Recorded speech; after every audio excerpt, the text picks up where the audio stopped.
All right, I will call the meeting to order at 7:05 PM. Please stand for the Pledge of Allegiance. Flag of the United States of America and to the republic in which it stands, one nation, under God, indivisible, with liberty and justice for all. Any changes to the agenda? No. All right, anyone want to make a motion to approve the agenda? So moved? All right, I'll second. All in favor? Aye. Aye. All right. Public comment. So this is an opportunity for people in the public to comment on any items that are not listed on the agenda. Oh, okay. Just want to listen. Okay, that's fine. Any announcements? No. Okay. And then no approval of minutes because we didn't have a meeting last month. Public hearing, no public hearings. There are none. All right, general business. Review minimum lot size standards for single-family detached lots. Okay, I'll be handling the presentation on this tonight. I have a short PowerPoint that I will use to guide us through the discussion. So the issue of minimum lot sizes particularly for single-family residential has been a topic on our goals list for a couple of years now, and would like to try to move this forward, discussion as quickly as possible. So just some reasons why to review the minimum requirements. Well, we want to continue to react to market trends in the market. We want to change our different lot sizes, allow a greater variety in housing styles. There are changing lifestyles, changing lifestyle options. A lot of people today want to spend maybe less time in their yard than generations of the past. Reduce infrastructure costs to construct streets and utilities adjacent to new lots, provides a more efficient use of the land. The list can go on and on. Rich could add probably a dozen more reasons why we should review the minimum lot size requirements. But Rich will, I'm sure, add more as we go on. If you're struggling for more reasons, let me know. So at the highest level, the Metropolitan Council influences how we develop. We're part of the Twin Cities 7-county metro area, and the Metropolitan Council was established in 1967 as a regional planning agency tasked with ensuring the orderly and economic development of the 7-county metro area, and to efficiently to ensure the efficient use of the land and resources. The Met Council establishes residential development densities. And they assign community designations, and the designations categorize communities based on population, growth potential, and the urbanization level. Community designations help guide regional policy, allocate resources, and plan for future growth. Of course, the Met Council provides our sewer infrastructure, so they need to plan their infrastructure as well. Also, they advocate for and set policy related to roads and transportation. All ties back to how, basically densities are residential densities. Elko New Market is designated as a rural center community in the Met Council's 2050 plan, so they have just recently published their policy documents and delivered to the city the policies that we will have to comply with for the next round of comprehensive planning. And rural centers are required to achieve an overall minimum density of 3 units per net acre. And that's a minimum density, so we can't go below 3 units per net acre.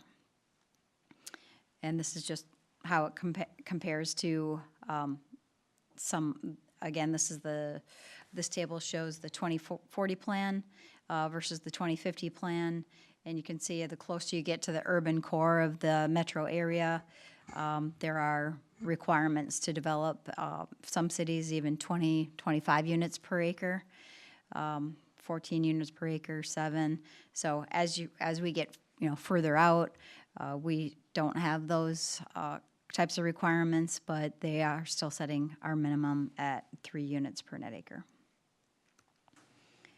As part of my initial research for this particular staff report that was in your packet, I wanted to reach out to some developers that we have been working with over the years just to get their feedback on what they're seeing in the market. So the first person I talked to was John Anderson, and John is a consultant. He actually has a planning background. He was a city planner a couple decades ago, and now he consults to developers to entitle their projects. So he works with cities on their land use approvals. And he also contracts to cities in rewriting their zoning ordinances and stuff like that. But the majority of his work is done with developers. So these are just some bullet points that I got with talking to John. He said he's seeing that the more common lot size is a 65-foot wide lot with a 50-foot building pad. He also noted that the villa or a detached townhome product with either a 40 or 50-foot lot with either a 30 or 40-foot building pad are becoming more popular. And that villa product seems to, he said it's not necessarily that it's specifically marketed to 55 and plus buyers, but he said they seem to be the main buyers. Sometimes those developments have associations, or the yard work and snow removal is handled by somebody else, and a lot of times these are people winter somewhere else. He said he is seeing some 85-foot lots in Lakeville, but those are for real high-end homes with 4-car garages, so more of an executive type development. He sees a benefit in allowing a detached villa townhome by right rather than PUD, but also does see a benefit of having a PUD if there are common facilities like a private street or a clubhouse associated with just a development, like a pool or something along that line. And he also just noted that he believes that a healthy city should have a mixture of housing options that is good for the community. Next, I talked with KJ Walk, who has done development in Elko New Market. They platted the Boulder Heights development. Their primary work is developing lots and then selling lots to builders. They do have their contractor's license. They have built a few homes, but that's not their business model. They deliver lots to builders. They do a lot of developing in Lakeville and the communities kind of to the north and east of us, but are doing a lot of work in Lakeville at the present time. So they reported these bullet points, that the more common lot that they're seeing is a 70-foot lot with 7.5-foot side setbacks and a 55-foot building pad. A lot of builders' requirement for a standard, larger home with 3-car garage is they want a 50-foot building pad. He also noted that the detached townhome lots are typically 40 feet wide. That allows for a 2-car garage. And he said that some of the lots that are 50 feet wide, depending on the side setbacks, can even allow for a 3-car garage. He also noted that it's nice to have an option for a 40 or 50-foot lot allowed by right if they're on a public street. It removes the hurdle of a planned unit development zoning. He also sees the benefit of PUDs for some developments if there are amenities like clubhouses, pools, or private streets. His comment was that he believes 85-foot minimums are too big for where the market is at right now, and that the average lot size would ideally be between 65 and 70 feet. Next, I spoke with a staff person at Lennar, a real estate developer, and Lennar is the second largest national home builder in the United States, and they've started building in Elko New Market about 1 year ago.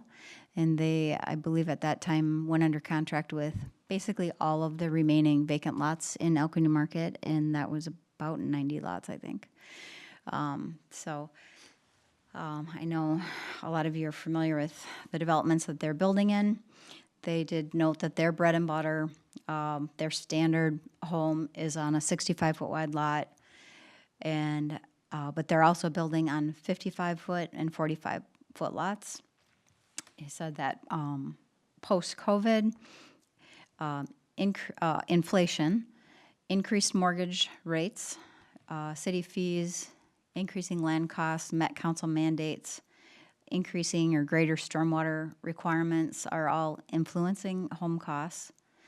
And he said factors have forced Lennar to expand their housing product offerings, which now include a smaller home on a smaller lot, in more recent years.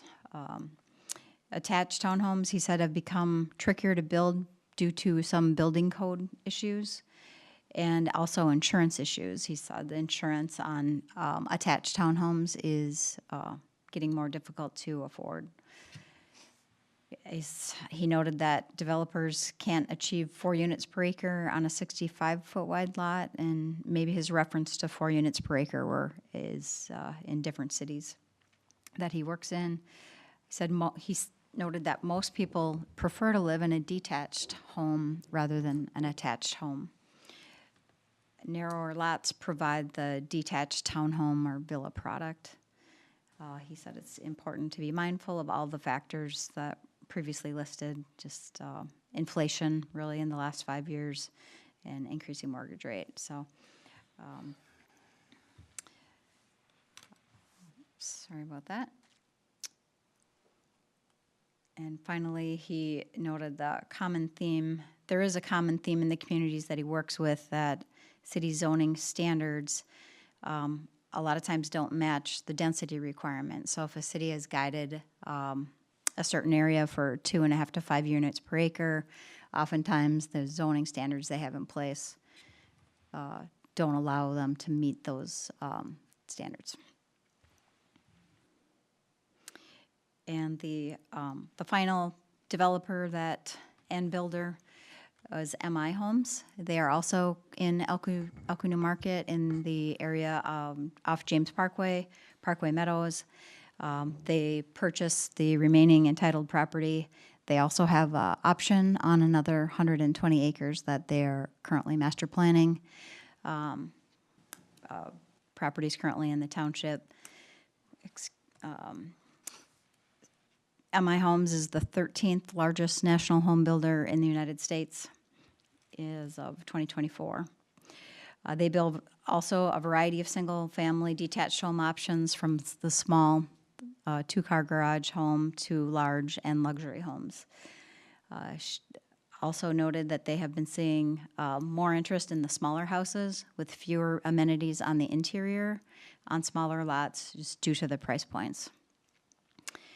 That they do use PUD zoning for most of the developments in the metro area because a lot of city standards don't allow the lot sizes that the market is seeing at this point. Their standard homes is, again, that 65-foot lot, very similar to Lennar with 7.5-foot side setbacks. And so that would give them that 50-foot building pad. And then they also build on 50-foot lots, and with their home, this is a home with a 2-car garage and 5-foot side setback, so it's a 40-foot building pad. MI doesn't like to go above 65-foot lot width for single-family homes, and 65-foot lot is needed to meet most communities' Met Council density requirements. That is their opinion. I did also a lot of research on other cities' zoning ordinances, and there was a table included in your staff report that really I was just researching where single-family detached homes would be allowed and any zoning district in these cities that allow detached single-family residential homes. I don't necessarily need to go through every one of them. I have, there's a couple communities that I was able to talk to after the staff report was released. And that was, I think I'll add these. Belle Plaine, their community development director, reported that they have not done very many plats in recent years, but the plats that they have done, this is really the single community that is kind of different than the rest. They had larger lot sizes in their plats ranging from 12 to 14,000 square feet. But she noted that those lots aren't selling, that the larger lot sales have been pretty sluggish, and that they're seeing more lot sales on their smaller lots.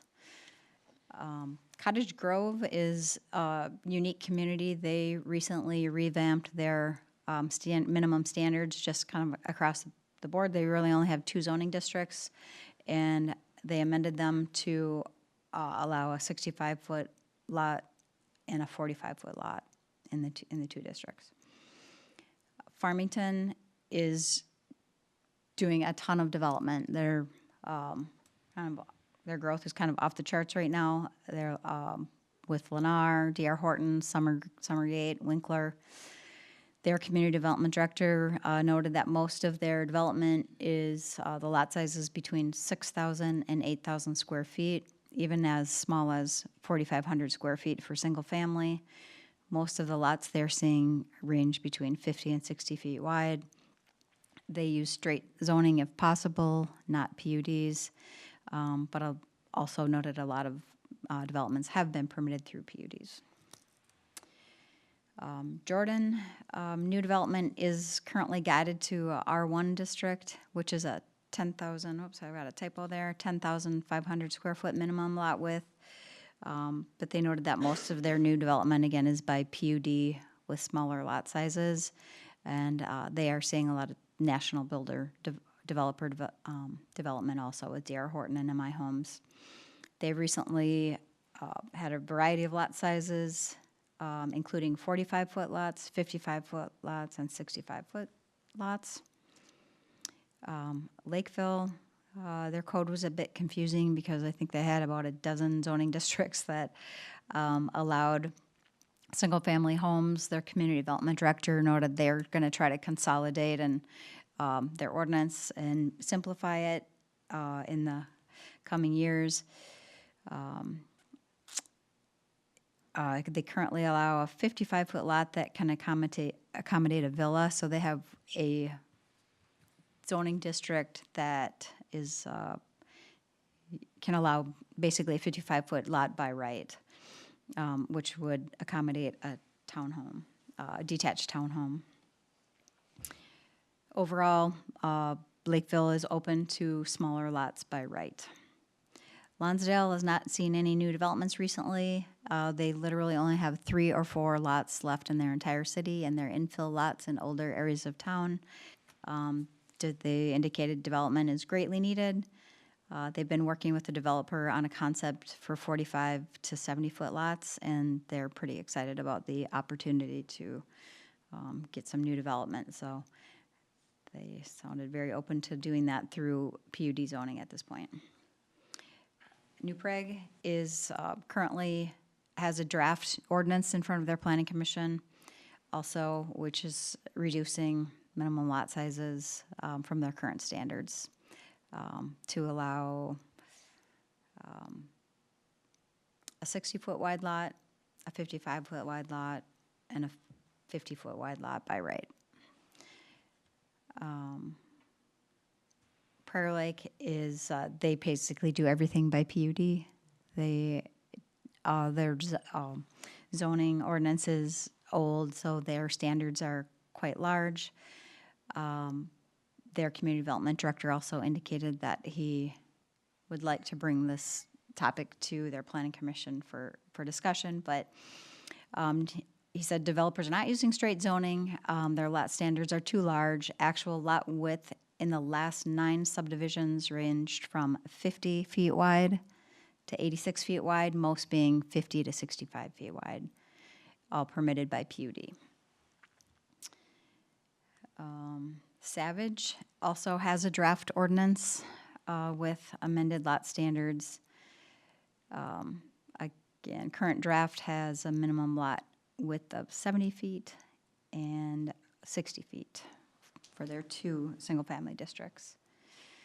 And Shakopee has talked with their community development staff, stated that most of their development is on a 60-foot wide lot. They're seeing basically 60 by 120. They're also seeing PUDs for 50-foot wide lots and even as low as 40 and maybe a bit deeper. So I'm seeing some cities, if they decide to go a little narrower, maybe they go a little deeper. They're not able to meet Met Council density requirements with anything bigger than a 65-foot wide lot. Shakopee's unique in when they grant a PUD, they require extra open space over and above the park dedication requirements. It was the only community that does that currently. So, just a brief history on the minimum lot sizes in Elko New Market. From 2007 to 2018, residential lot standards were established in 2007 during the merger of the 2 cities. The code established minimum lot sizes for all new single-family development at 12,000 square feet and 85-foot wide lots, and with a 10-foot side setback.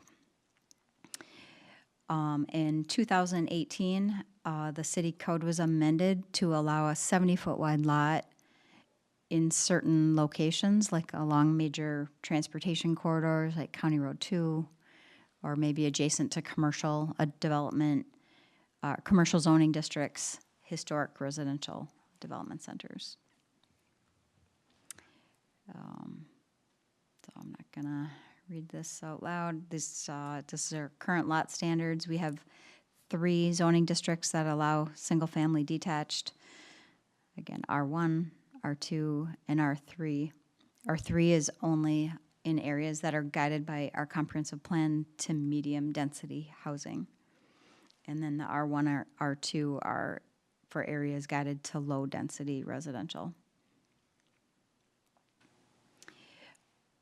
Between 2017, another typo, and 2025, the city approved PUD zoning for multiple developments, which has allowed deviations from the minimum lot standards. Just a quick review of those are, first was Boulder Heights. That was 70-foot wide lots, the 8,400 square feet.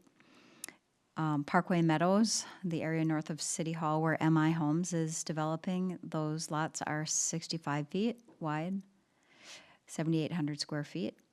The Highlands at Eagle View is also 65-foot wide lots, primarily 65 by 120, which is, I think, 80, I can't remember off the top of my head.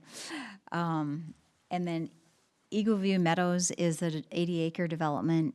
Joe Sullivan recently proposed, you reviewed a concept plan for that development and those lots. At this point, nothing is approved. It hasn't been annexed into the city yet, but both the Planning Commission and City Council have indicated support for the 65-foot wide lot concept that he presented to the city. 7,800 was your. Thank you.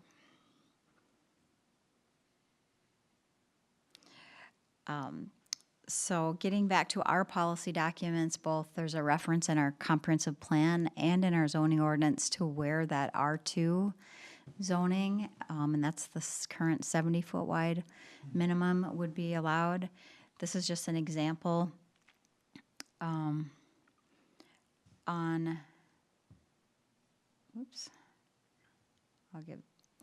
give this example. So on the north here, if you can see my mouse on you can see County Road 2. So, and then on the west side is County Road 91. No, I'm sorry, County Road 27. So based on our policy documents, that R2 zoning would be permitted along major transportation corridors, so like those county roads. But then when you get off the beaten path per se, then those properties would only be eligible for R1 zoning, which is 85 foot, 12,000 square feet. If that makes sense.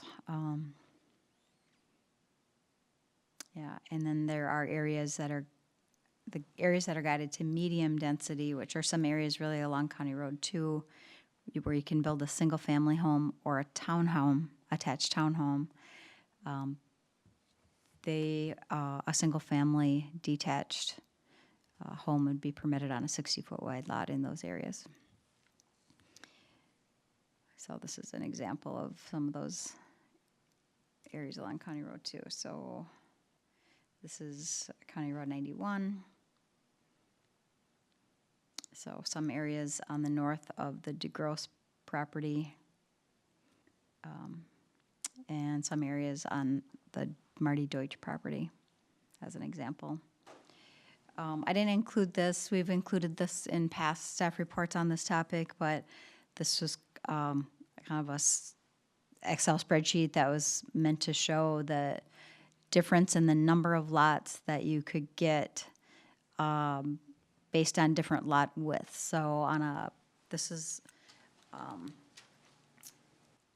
a half-mile segment of local road where you're developing single-family residential lots.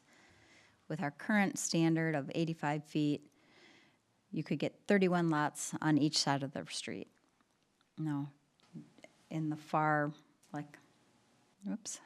as an example, in the far lower right, on that same half-mile of street with a 60-foot minimum lot width, you could get 44 lots on each side of the street.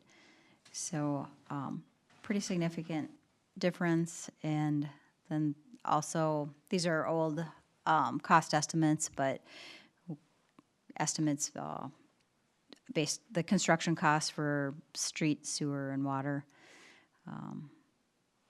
changes basically from, in one case, 12,000 per lot to 17,000 per lot. But these are old figures. This is just for reference.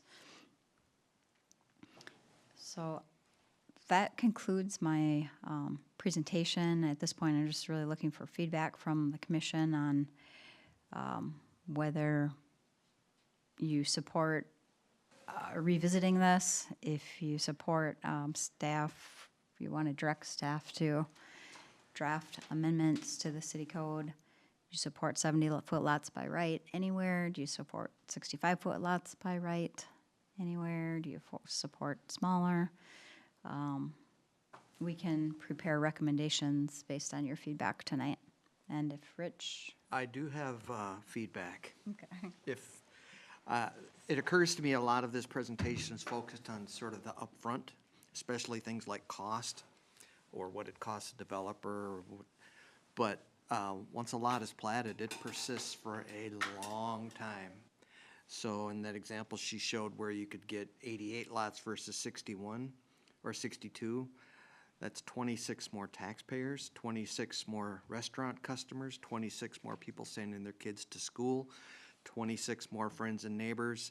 There's a lot of long-term benefits to that higher density economically and socially. I'm no expert on the social part, but on the economics, it's undeniable because the road's the same length. You just have more people paying for the snow plowing and the policing and everything else. So focus on the long term as well as the upfront would be the suggestion. That's all. It's time for questions. I guess I have a question. In your presentation, you mentioned that the couple builders said they have smaller homes. What do they consider smaller homes? Because they're large, small lots, but all the houses I'm seeing are really large Yeah. and not smaller. I am going to share a different screen. Do you get what I'm asking, I guess? Yeah, I think I do. I understand like diversifying like the lot sizes and things to make more affordable housing, because that is what is needed. Yeah.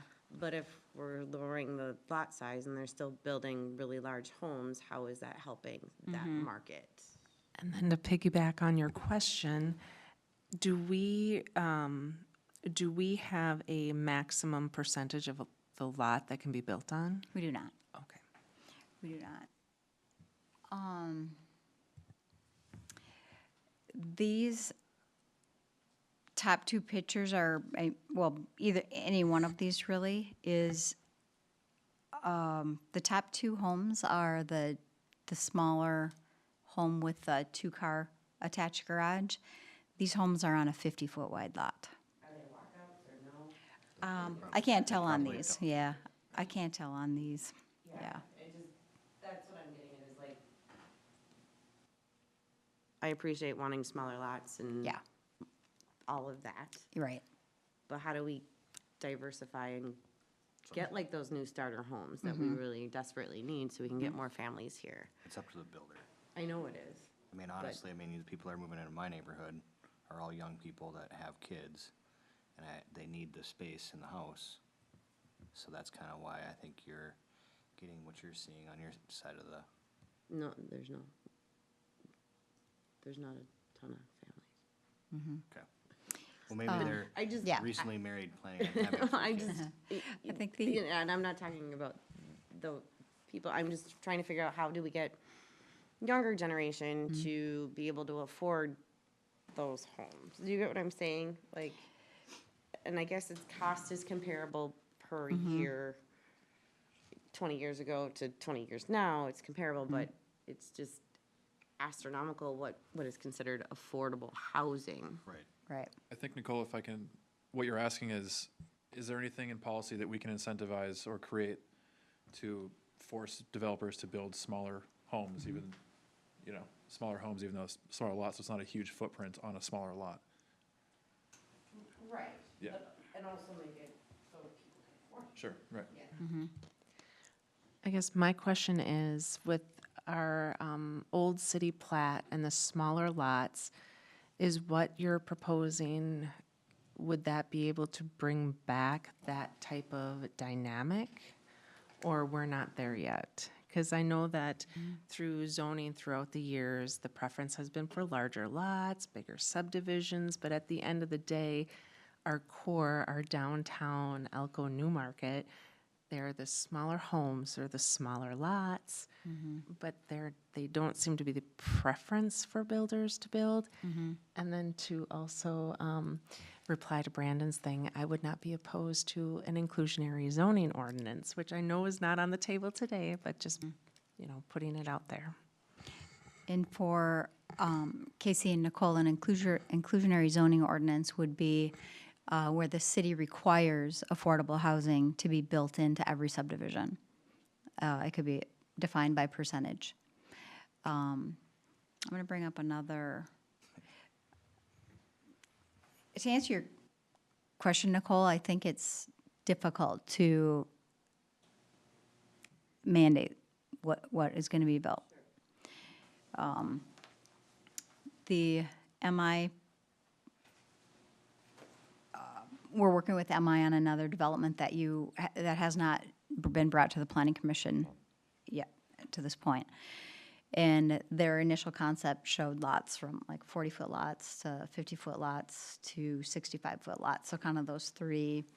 And I was looking at some of their developments in Shakopee, and I truly felt like these were starter homes. These were not this product, they're, How much were they? oh, I don't know. I mean, I think that no matter what you're looking at. we haven't seen the housing, oh, you mean in the ones in Shakopee? Just in general, Yeah. I think no matter what you're looking at, a starter home, if it's brand new, is gonna be probably $450. Probably, minimum. I mean, if you're looking at all these Lennar builds, and everybody that's moving into my neighborhood is moving away from the city, I mean, if they're gonna get a lot size that is 70 feet, and you can get the house you want, and it's, call it 500,000, what are you gonna do? I'd spend the extra 25,000 all day long to get more of a forever home, especially if the interest rates are where they're at now. Not saying they're great, but they're probably might only go up. So, I'm just saying, I don't think Elko is ready for like that type of housing yet. Like the small homes. I mean, how long has it taken to, like, to build that up over here, the Christmas Pines area? Well, I don't think they were, in fairness, I don't think they were marketing Christmas Pines for the first several years that it was really Yeah, true. approved COVID, yeah. by their admittance. I think they were waiting to see how the market adjusted after COVID, but now, I don't know. It's now that they're building the homes. And I don't know that I call those starter villas either. They are on a 40-foot wide lot. You know, I guess the problem that I have with this conversation is that when we talk about affordability, we can never truly, with the way the economics are currently working, we can never truly recreate our naturally occurring affordable housing, our older housing stock. And so I guess I come back to, will this, what's being proposed, can that bring back like a more of a feel of what is our downtown areas? Like when you walk through our neighborhoods, you know, it feels smaller, it feels cozier. They're neat, they're small houses, and yet it's still a cohesive neighborhood. And then you move further out and you can feel suburbia right away, right? Well, I can tell you that lots that were platted between, 1900 and 1940 or 50 are typically 40 to 50 feet wide. Would you agree with that? That's My house is on a 50-foot lot. the lots platted in the core of New Prague, the lots platted in the downtown New Market. They're about 50 feet wide. So is it going to guarantee that type of development? It can't guarantee it, but it might guarantee an opportunity for it.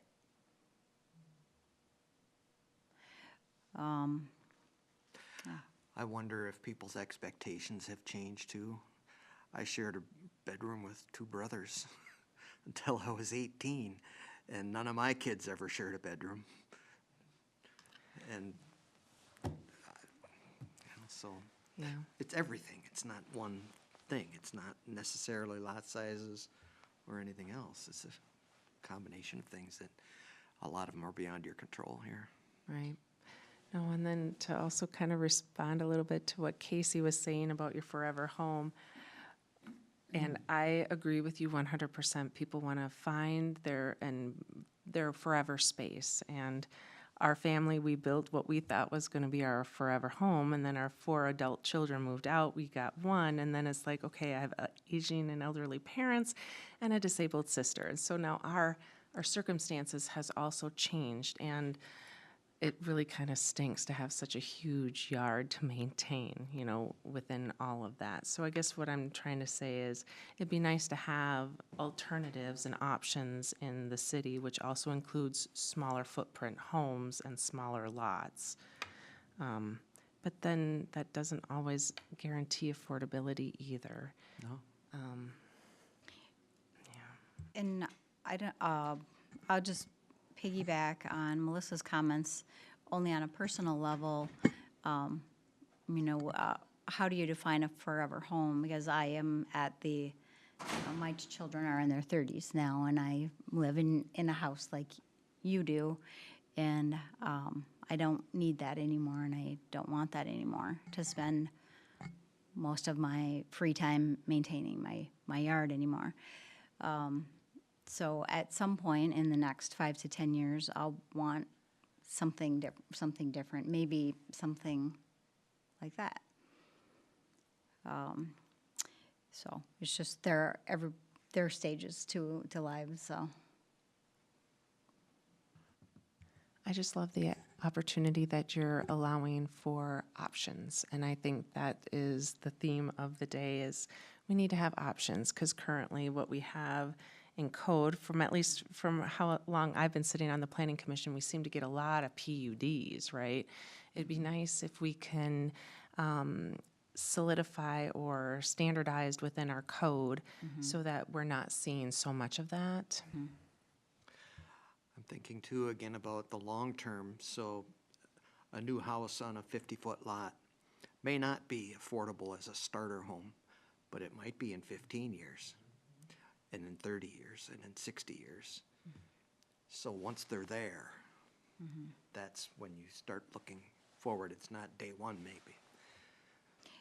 So I came into this meeting tonight, and in your staff report, I didn't want to provide a recommendation to you. I wanted to deliver to you what the research was saying, with our conversations with builders and other communities and what they're seeing being built in their communities. And we don't have to be like every other community, I understand that. So at this point, I really wanted to hear from you and have you direct me on the next step, but also I think Rich and I are bringing our personal experiences of where we're at. You know, we're in different stages of our lives perhaps and have different lifestyles. Right. And just actually currently looking at homes right now, like I've seen houses that are built in the 60s and 70s and 1910 that are not affordable. Yes. They're still astronomical and they need a lot of updating.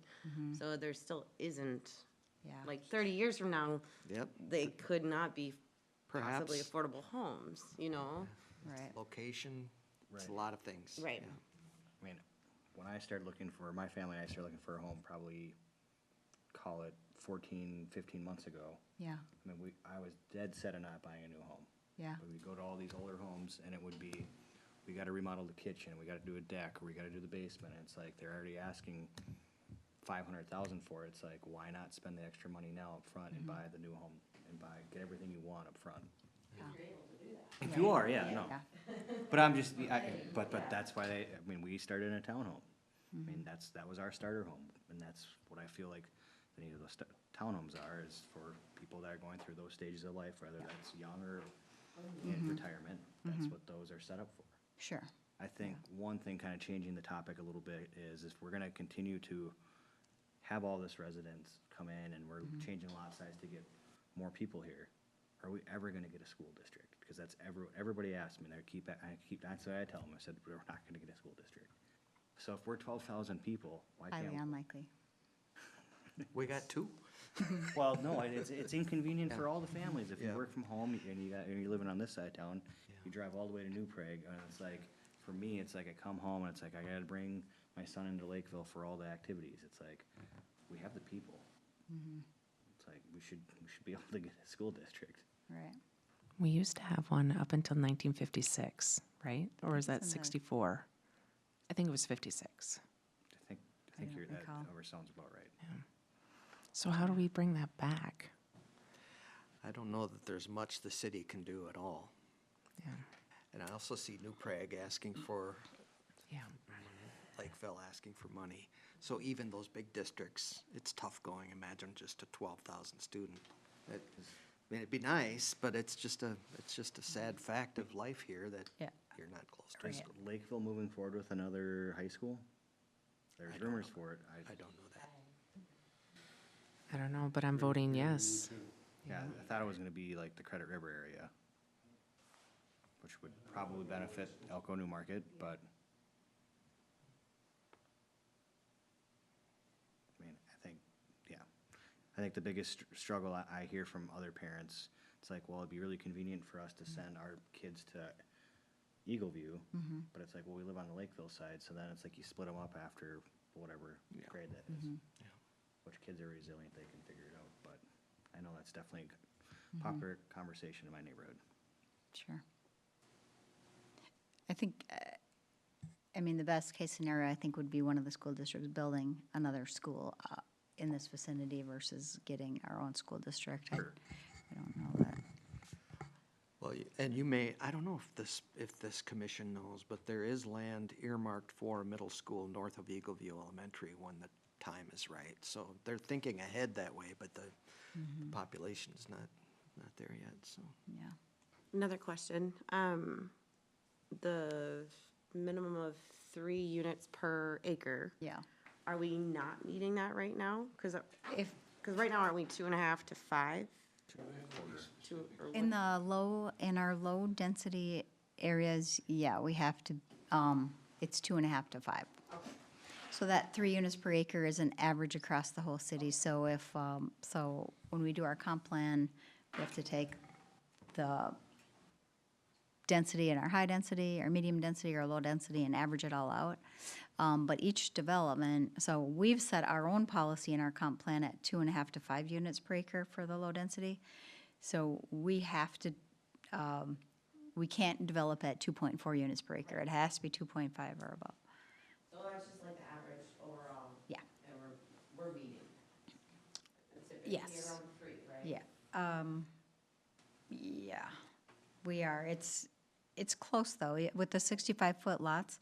And I was just gonna maybe I wanna kind of look at Sullivan's concept plan that he just submitted on the 80 acres. Just to give you an idea of what that is.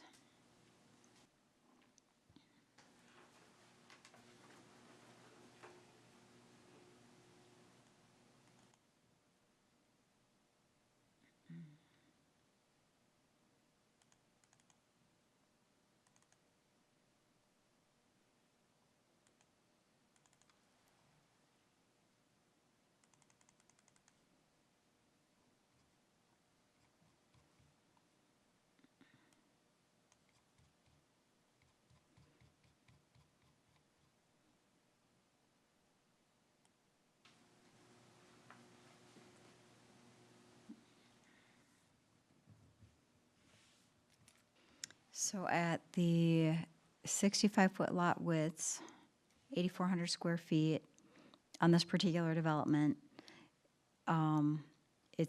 he's meeting 2.7 units per acre.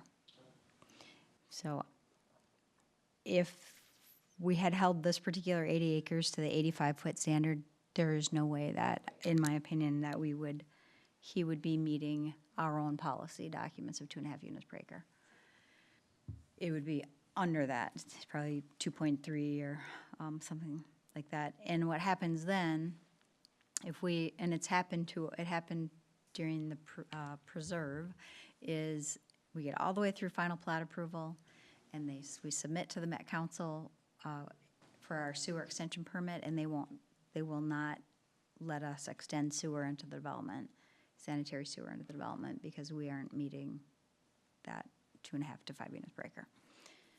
So it's a big deal that we have to pay attention to. I'm sorry, what did you say the lot widths were for the preserve then? Was that 80 or The preserve there's 65, 65? I think. Yeah. They still couldn't meet it. Well, Yeah. yeah, well, at that point, the complicating factor with that is that was guided to medium density, which is 5 to 10 units per acre, so it just didn't meet it. Have they even sold a house in the preserve yet? I don't know. There's a few, well, the one that's been built has been sitting there for over a year. Tom Ryan, I think the one that Ryan Construction built, maybe is still not sold, but the other ones maybe. Oh, it's not all Ryan that's building those? No, he's ended up selling the lots to a local builder, one of the smaller local builders.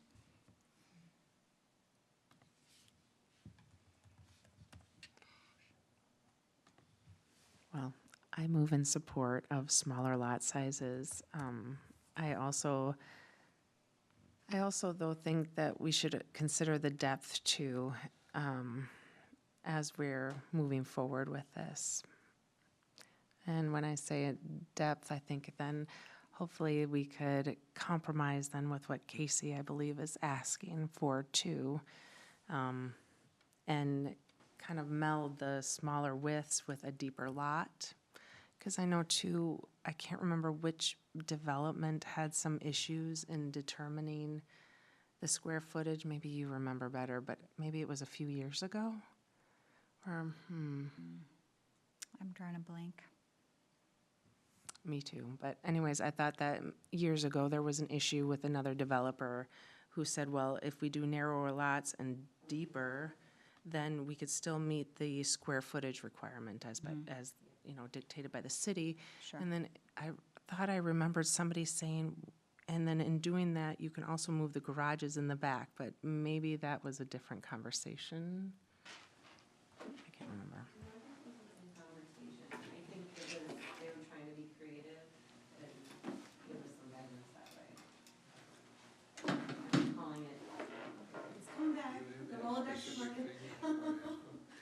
Wasn't it these lots up here?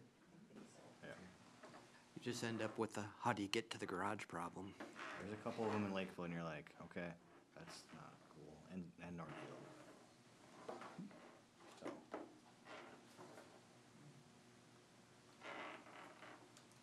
I guess, I am open to smaller lot sizes.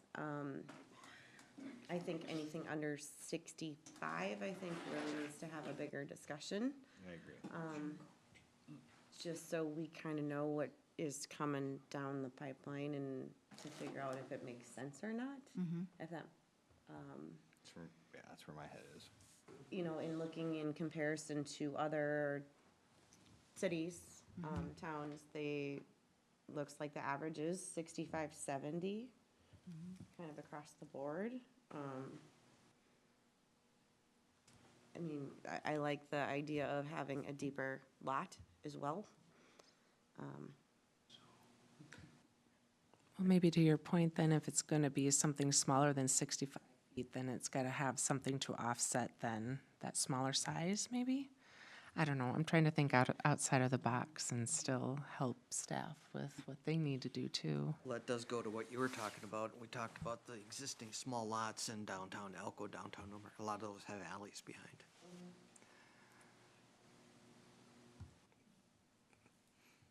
In the packet, when I was reading through it, you had all those, the Met Council had all those points, the one and, yeah. Number 3 and number 5 are kind of contradictory, I'll be honest. Because it says environmental sustainability for number 3, and it says higher density development reduces the need for sprawling suburban growth. And it preserves open space. But if you go down to number 5, and it goes into, while in suburban or rural areas, lower densities may be preferred to maintain more spacious, quieter environment. So I'm like, Sure. how does that work? I get Well, number 5, yeah. but number 3 seems a little contradictory where if they're smaller lots, there's, higher density, then how do you get that, There's probably more infrastructure, that especially. open space, I guess, because I don't see a lot of open space with the houses, smaller lots. It's like house, house, house, house, house, right? Right. And they all look the same. Right. I don't know, I was just I would, thinking about that today. I would say it's probably offset by more parks and ponds for the stormwater, and Sure. a lot of these will have a park in them. So on average, it may not be as different, but Well, I think mitigating anyway. Yeah, I think we need to think about this like, right now, the city ordinance requires 8% of the land, or the city can ask for 8% of the land within the development be dedicated for parks. So there's really not, if we went to, let's say hypothetically, you supported a 40-foot lot by right. There isn't anything in our policy documents right now that would require more open space than just the standard park dedication. I mean, you can set that, I think, with your own policies if you want to do that. I think doing it though, wouldn't that then negate what we're trying to do? It a little could. bit?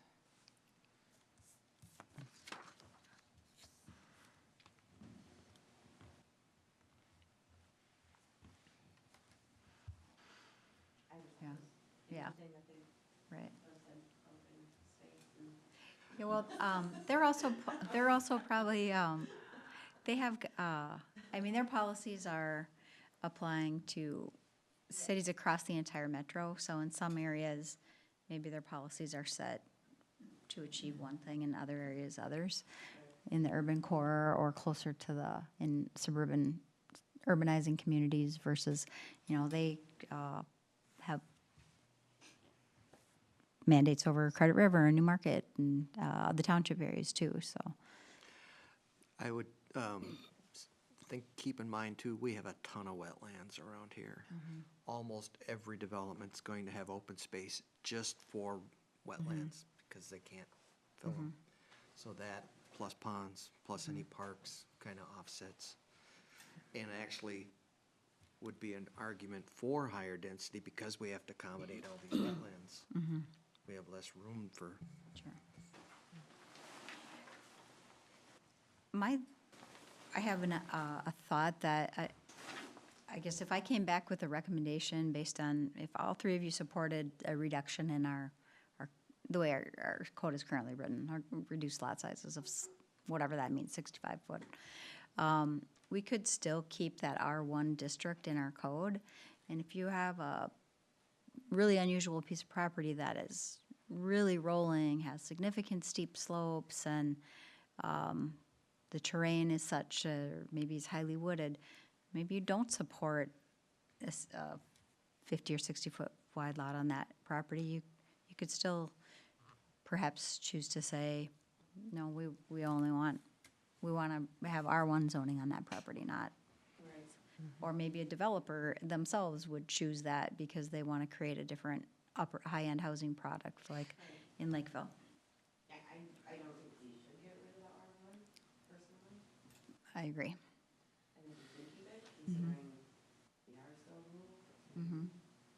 I think of like Harvest Drive and out there and stuff, or like those are bigger lots and then, you know, Yeah, 40-foot lots. Yeah. Next to acreage. yeah. That's the property that comes to mind for me, is maybe wanting to maintain R1 zoning, but, because it's very rolling, yeah. Yeah. No, I agree with that. And I also agree with having the opportunity, though, too, for smaller lots or smaller footprints, too. Okay. So really, the curiosity is changing the R2 from like 70 to 65, because right now it's at 70, right? It's at 70 right now. But then perhaps also removing the requirement that it's only properties that are adjacent to county roads or commercial development are eligible for that. And I guess as an example, I'll say that Sullivan 80 acres that you reviewed last, it's not near a county road, it's not near commercial development, but at the same time, you indicated support for the 65-foot wide lots there. So just changing some of the text and how it's, just removing that guidance, I guess. Yeah, I'd be supportive of that, because I don't understand why it was put in place to begin with. Well, it was a really different time. I know 2018 doesn't seem that long ago, but it was a very different conversation. The world has changed a lot since Oh, yeah. 2018. Oh, yeah. Having more open space and, you know. That really does seem like a long time ago. Yeah. Casey, I don't know that I heard directly what your thoughts were about. I don't know. I just think there's gotta be some, we can't, I've said this since I've started, we've gotta, instead of keep building houses, we still have to have stuff that supports people living here. We don't have a grocery store, we don't have industry. It's like, oh, we got Niagara now, but Yeah. I don't know if it's still true, but they're only employing like 50 to 60 people. Yep. So I just feel like, obviously, this is a town that people live in, and we either go north or south for work. Sure. It's like, I understand that, yeah. don't, just And you, don't. to flip that conversation, we won't get a grocery store until we get more people. What about Lonsdale? We're gonna be bigger than Lonsdale. That's right. not what- if we aren't already Right. are. well, it's two things, Yeah. it's population and it's proximity to choices, and we have, at least in the markets, Yeah. proximity to options for groceries that Lonsdale might not. And Lonsdale has other issues going on, too, with their development, so, yeah, every community is different, but yes, you're 100% right, Casey. I would love to see a grocery store. Quick Trip has been amazing, and For sure. Yeah. well, our conversations with grocers, and that's just one example. I know you're looking for all amenities from, Right. hardware, grocery, convenience. But our conversations with grocers over the years, and we've had a lot of them, is that they want more households here before they come.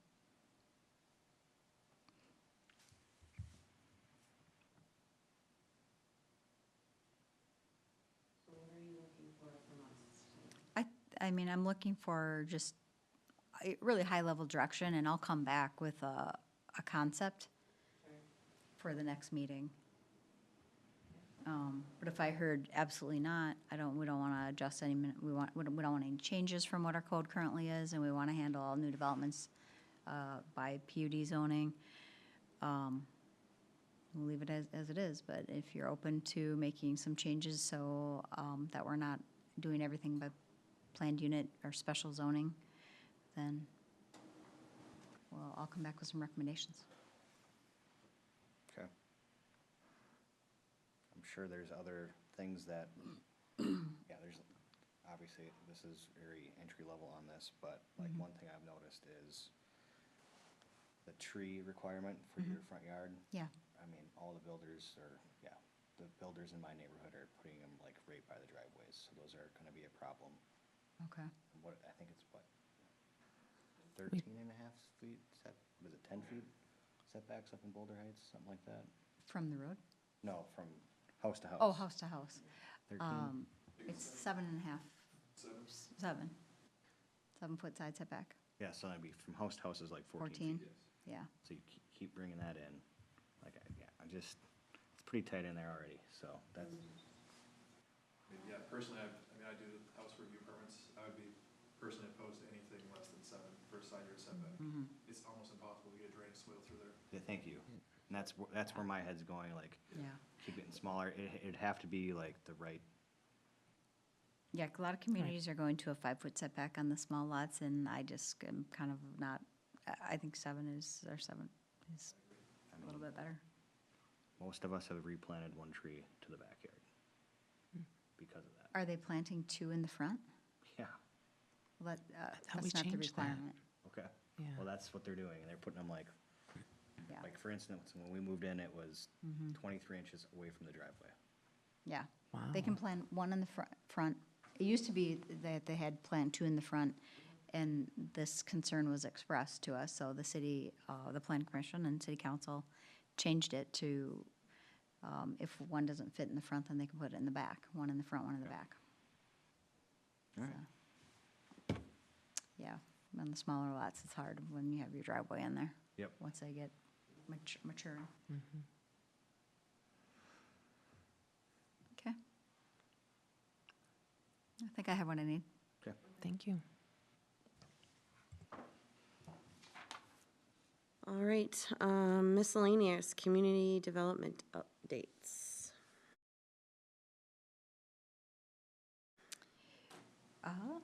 Just a little update on some of the developments that are under construction. Parkway Meadows, north of City Hall is, the streets are in, we've released the development for building permits.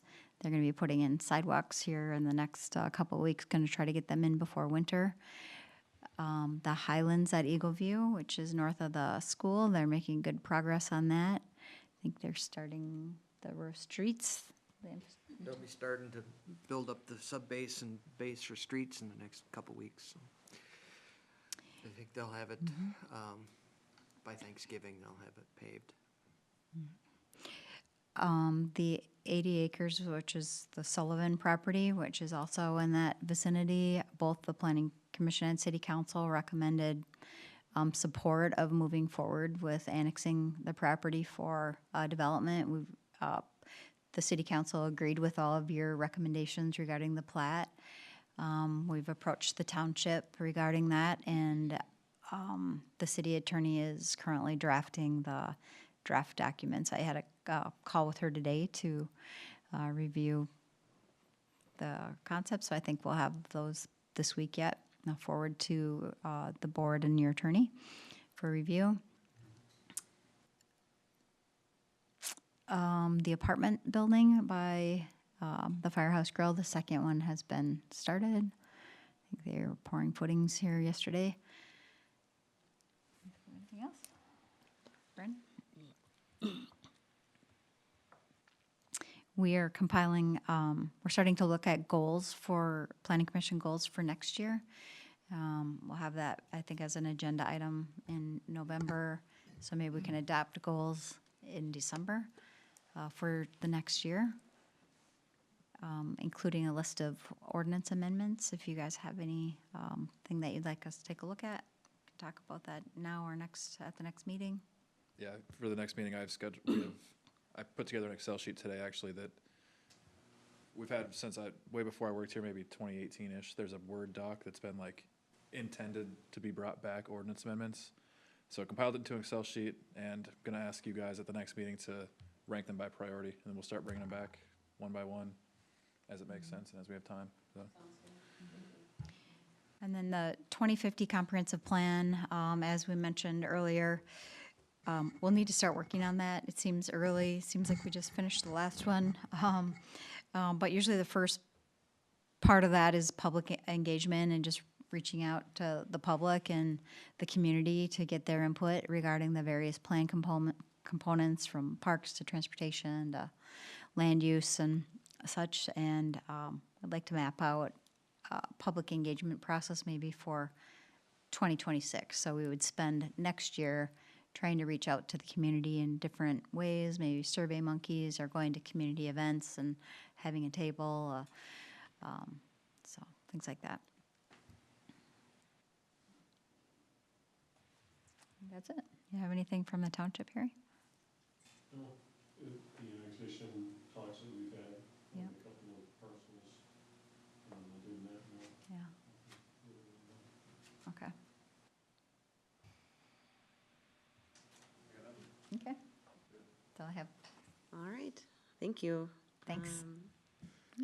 Any other questions or comments? Make a motion to adjourn? So moved. Sure. All right, I'll second. Meeting adjourned at 8:12 PM. All in favor? Aye, thank you.